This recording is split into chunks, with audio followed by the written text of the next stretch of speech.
the winter's, well, not winter's, autumn's day, I'm going to do a bit of a long video talking about what's it like to drive a classic car.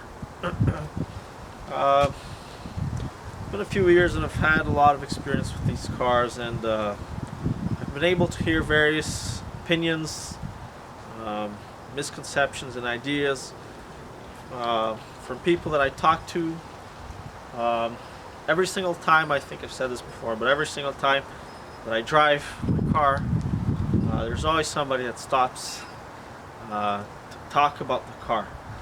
And especially since I actually drive my car even in winter, it is kind of rare. You don't see a lot of people driving a car from the 60s anymore during the winter. And there are a few reasons why. But I'd just like to talk about what it's actually like to drive one of these cars. And there's two different types of people that drive these cars. So number one, the great majority of people that actually drive these cars or own these cars, they're usually collectors. Usually most of them retired, and they'll just keep one of these cars in the garage. They'll take it out on a Sunday during summer, so they don't actually drive the car. They just use it for a tour here and there, just to get some ice cream or something like that. They're not actually driving the car long distances at all. They're not actually just using or depending on the car. They have another modern car that they use. And for these kinds of people, there's a lot of things that they won't care about. So number one is rust, and because they don't drive it that often, right? They just keep the car in the garage, use it whenever they feel like it. So the video that I'm going to do is more applicable for the people that actually drive these cars, that actually use them, that actually put a few thousand kilometers on these cars every year. For those of you that don't do that, at least you'll know what it's actually like to drive one of these cars. So once again, the people that don't really drive them, they don't care. They just care pretty much that the car is running and can get them, from point A to point B. That's maybe 10, 15 kilometers, not more than that. So they won't really care if the heater is working, because they won't drive in winter. They don't really care if the suspension is good or not. They don't care about shock absorbers. They don't really care about what tires are being used. They don't care about if the brakes are in good condition. They don't care about the operating temperature of the engine, the pressure of the oil. Once again, because it doesn't matter for them. They don't care about the weather stripping. They don't care if the wipers are really working or not. Because in most cases they won't use those parts of the car, right? But for us that are actually driving these cars, those things are important. So I'd like to start off with a few misconceptions that I've heard, and it really surprises me that people have a few very wrong ideas about these cars. So number one, the one that I hear a lot, is that if I tell them that one of these cars is automatic, they'll be very surprised, because there is this huge misconception. Cars from the 60s and older cars were all manual transmissions. You actually have to change gears. Although that is true on lots of these cars, it's also not true on many of them as well. In the 60s, and this again all depends on where you live as well. So in Europe, in Africa, South America, all those countries, all those continents, the majority of cars, if not all of them, I'm going to say maybe 99% of all of these cars, were all manual transmissions. And there are two major reasons for that. Number one, manual transmissions are a lot cheaper and easier to make. Number two, they are much more reliable. They are much more simple and very much harder to break and easier to maintain when compared to an automatic transmission. An automatic transmission is many times more complicated in most cases than a standard transmission. So indeed, in Africa, in Europe, South America, it's very hard to find automatic cars with automatic transmissions. Usually it's only very rich people that have them. And so in those cases, it's indeed true. But that's still the same for most cars today. There's still many manual transmission cars today that are made in Europe and South America. You actually have to spend a lot more money if you want to get your car with an automatic transmission. Alright, so that's got nothing to do with the car being old or the car being new. It's just a matter of where you live and how much money you want to spend on a car. That being said, it's got a lot to do with the brand, the make of the car. So Thunderbirds, for example, they were luxury cars. They were high-end, expensive vehicles. So they indeed came with a lot more fancy options, if you will. So all Thunderbirds during a certain year, for example, the 1966, all of them came from the factory with automatic transmissions. There was no such thing as a standard Thunderbird with a standard transmission. And that's also applicable to Cadillacs. They'll all come with, great majority of them will come with power windows, power seats, even heated seats, even cruise control. So why? Because they are high-end vehicles. I drive a Rambler American, which was an economy car. So lots of the features that people like, such as radio, power seats, power windows, a lot of times those features will be lacking. You won't find them in these cars.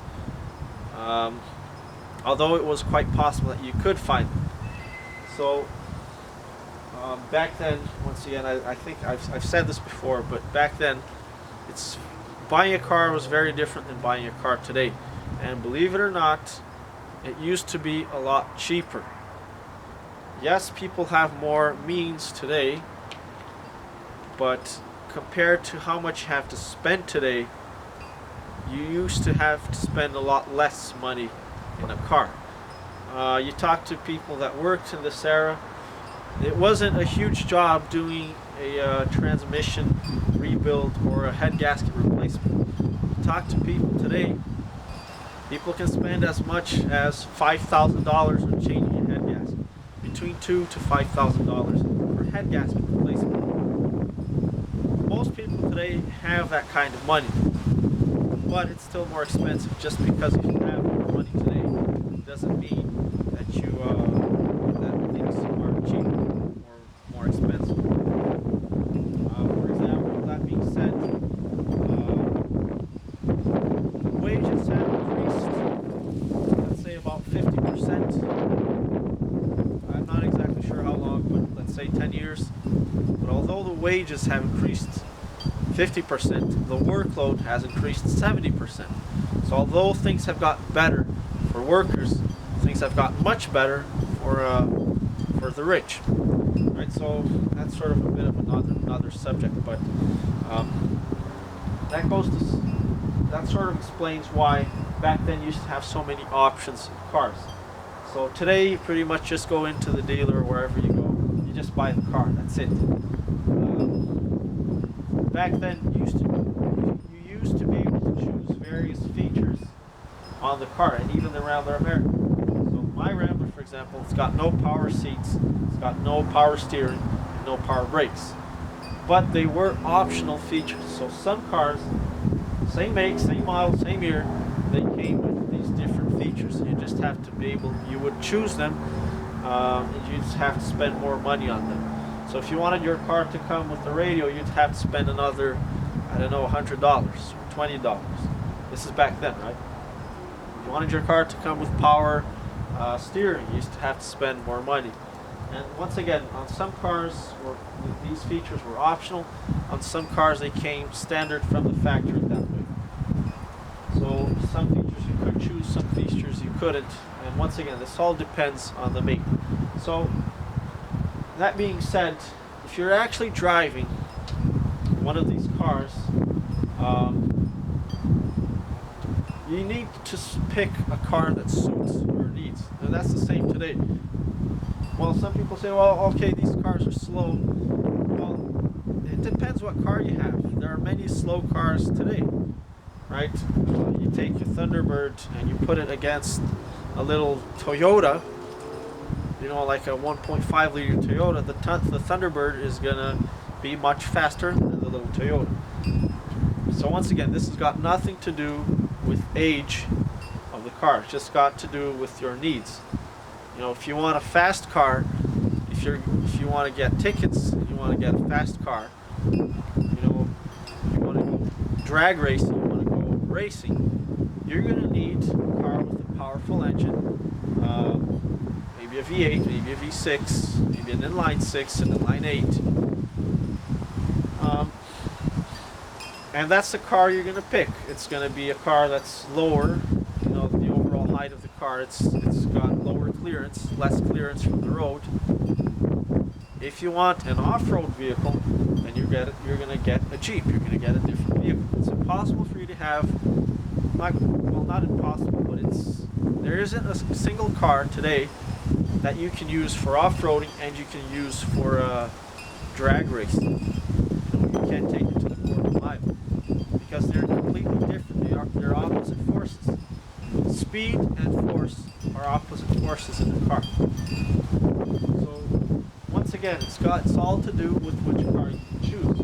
There are some cars, actually many cars back then, that are more fuel economic, fuel efficient than some cars today. So that being said, I'd like to name a few makes that made economy cars. That's Rambler, American, which is AMC, American Motors Corporation, Nash, which used to be AMC. They got together with Hudson and Nash Calvinator to create AMC. So Nash is an older vehicle. So you have Nash, you have AMC, some Jeeps, some diesel. Most European cars are very fuel efficient. So if you get anything from an MGB or a Morris Minor, an Aston Martin, Volkswagen Beetle, any Volkswagen VW cars, they are all going to be very fuel efficient because Europe had higher prices for gas back then, and they just came out of a war. So people had economy in mind. In the 50s in the United States, people didn't care about fuel economy because fuel was very, very, very cheap. You could fill a tank with a few cents. It wasn't a real big deal.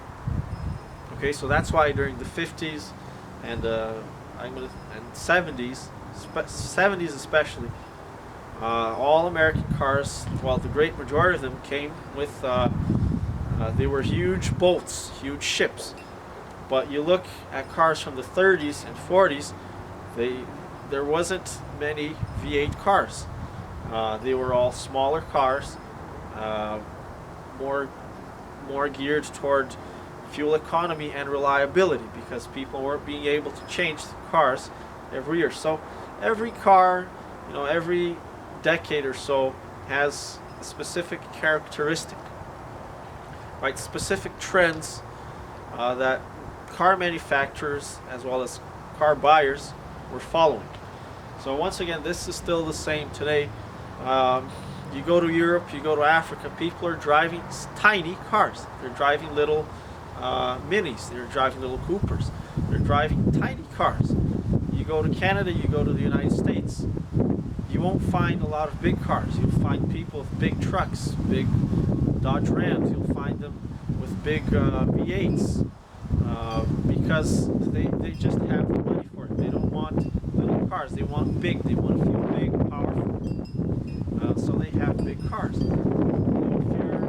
you don't have the money, lot of gas to be able to drive a 5-liter vehicle or a 6-liter vehicle. You know, some of the Ram 1500 is a 5-liter, some are even a 6-liter vehicle. You need a lot of money, gas money for that.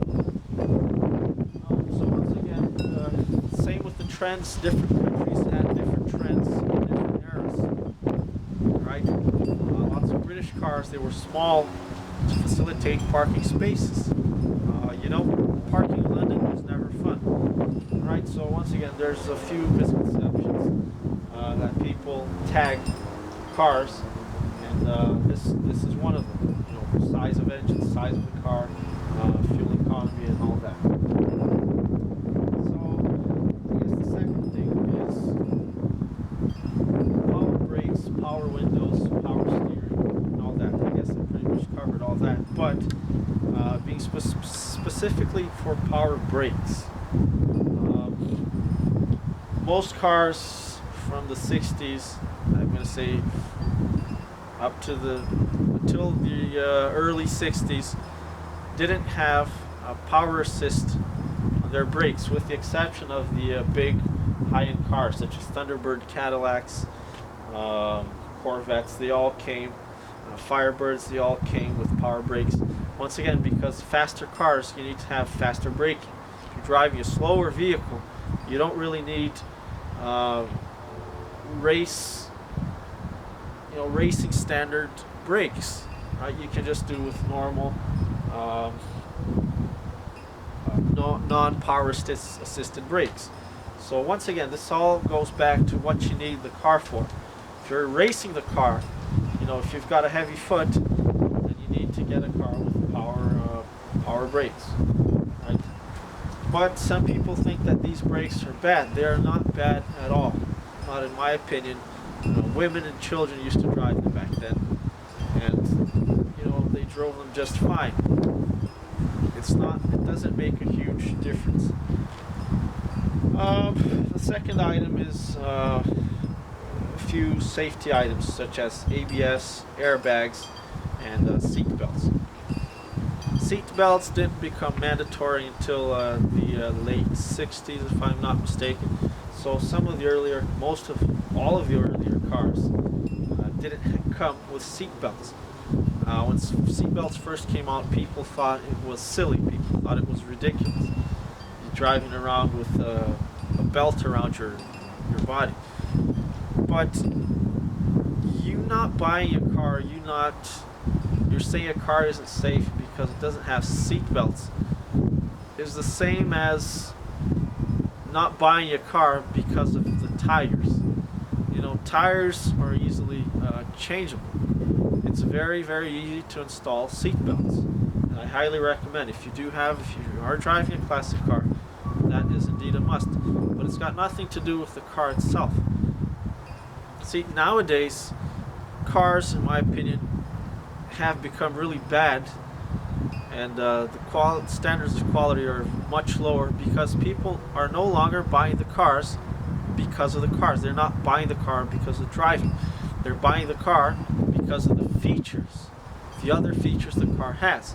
So back then, when people bought a car, they were more concerned with, well, what sort of engine does this car have? What sort of braking power does this car have?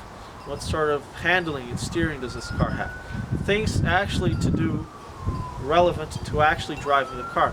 Today, people buy the car because it looks nice, because it's got a Wi-Fi, because it's got a calling features. You're able to call somebody from the car, because it's got a cool radio, or because it's got a cool color. They're not actually buying the car.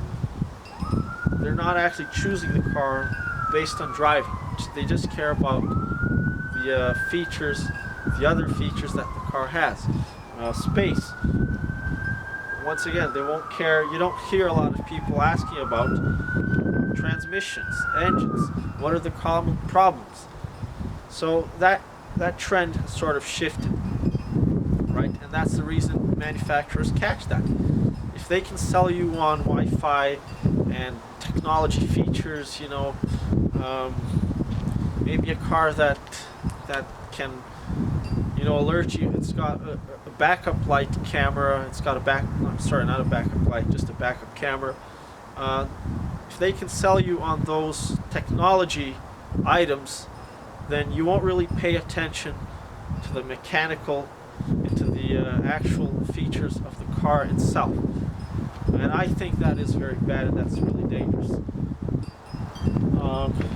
But once again, it's all a matter of taste. Some people don't mind changing their cars every 2 years. Some people don't mind paying $50 for $50,000 for a car, and then it breaks down 1 year later. Some people are happy with that. There are a few of us that actually want a car to last. Most people don't think that way. They're just changing their cars every year. So, it's bread and wine. It's a republic of bread and wine, right? You give the people what they want. They're happy. As long as they're happy, they're not paying attention to other things. So manufacturers now, they're very happy about that because they can save money both ways. They can save more money than they ever did. They don't have to make cars with as high quality as they needed to because of all the technological features. And I'd like to compare this to, there's an interesting comparison that I always like to do, is the throttle body on a car today. It's all electronic. Cars now, they have a lot of computers, sensors, and electronics. It's much cheaper to make a throttle body than it is to make a carburetor. Plastic and electronic parts much cheaper to make than cast iron and steel parts, right? So it keeps the people happy, sales high, and manufacturers, like I said, are saving more money than ever before. So with regards to ABS, I don't know of a single car, normal civilian car, that came standard with ABS before the 70s, or I'm going to say maybe even the 80s. But it's not really important. I know that may sound crazy.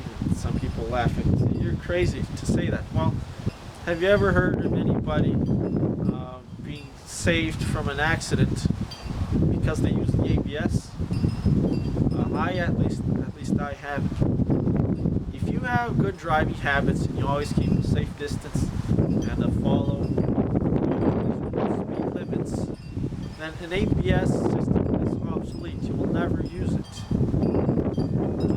ABS makes a slight difference if you're driving at high speeds in the rain or in the snow and ice.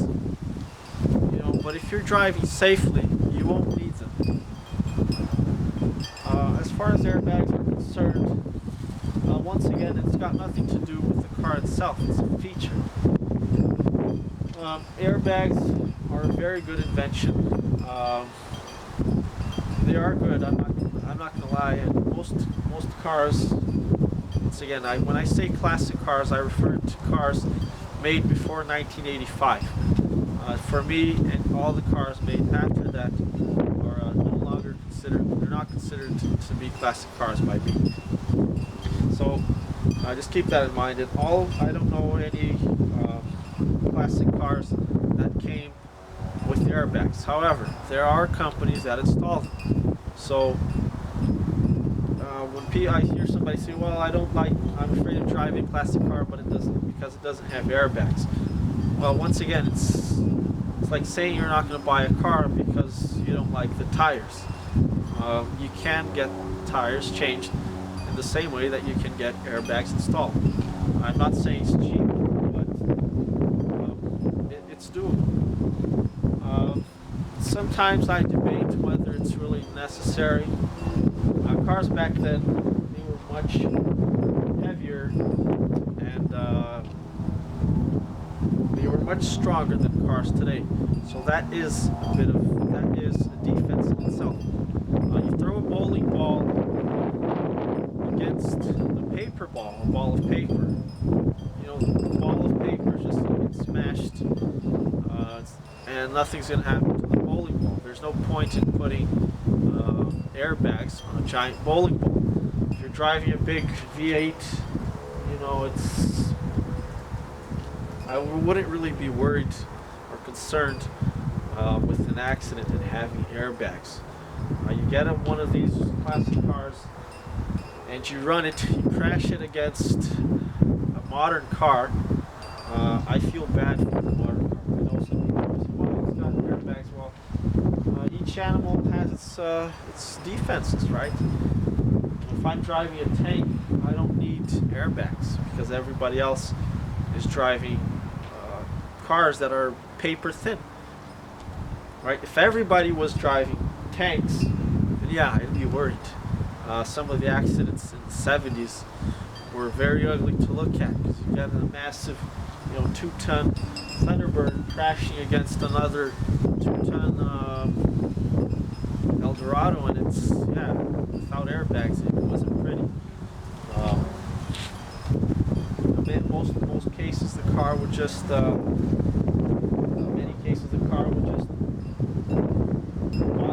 get smashed without significant damage itself, major damage to the car, but the person would die because the car the car didn't absorb most of the impact. It all went transferred to the person. So it's all called crush zone if you want to do some more research on that. But once again, I don't really need it, and there's a lot of reasons why I rather drive one of these cars even without the airbags, and that's a personal choice. I would like to get airbags and some big safety features installed someday, but even if I can't have them installed, I still rather drive one of these cars for a few reasons. Number one, it's reliability. I'd rather die in an accident than die from car insurance and car manufacturers ripping me off. That's just the way I feel, right? That's just a matter of choice. Okay, I'll get to that a bit later. So the next misconception that people have is about highway driving. They have this idea that you can't drive one of these cars in the highway, and they fail to realize that these cars, although now they're sort of looked upon as relics and antiques, maybe something that should belong in a museum, but people actually used to drive them back then. They used to drive them across the country. They used to drive them across continents. They used to drive them to work. The grandmother, the grandpa used to drive the cars. So they were actually driven back then. And, you'd buy the car pretty much in many ways the same way that you'd buy a car today. So for people to say, well, you can't drive a car on the highway, it's just silly. We're not talking about cars from the early 1900s or 1800s. I'm talking mainly about cars from the 40s, 50s, and 60s. Cars from the 20s and previous cars from the 1920s, that's a whole different ballgame.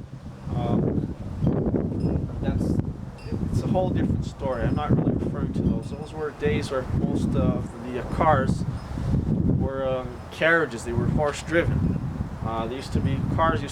Actual cars like we call them today, they used to be called motor cars. So that's a whole different story. If you're talking about steam engine cars, for example, it's a whole different story. That's a whole different story. But cars from the 50s, 60s, 70s, 80s, 30s, you can all drive them on the highway. However, for the early 30s, there are some exceptions. Cars from the 30s, and once again, I like to say that there are trends in every decade. So, especially on the design and very other features. So, cars from the 30s, a lot of them used to have wooden rims for the wheels. So, those very narrow rims. And the car used to be very tall. So the taller the car is, the more off-center is the center of gravity is higher up,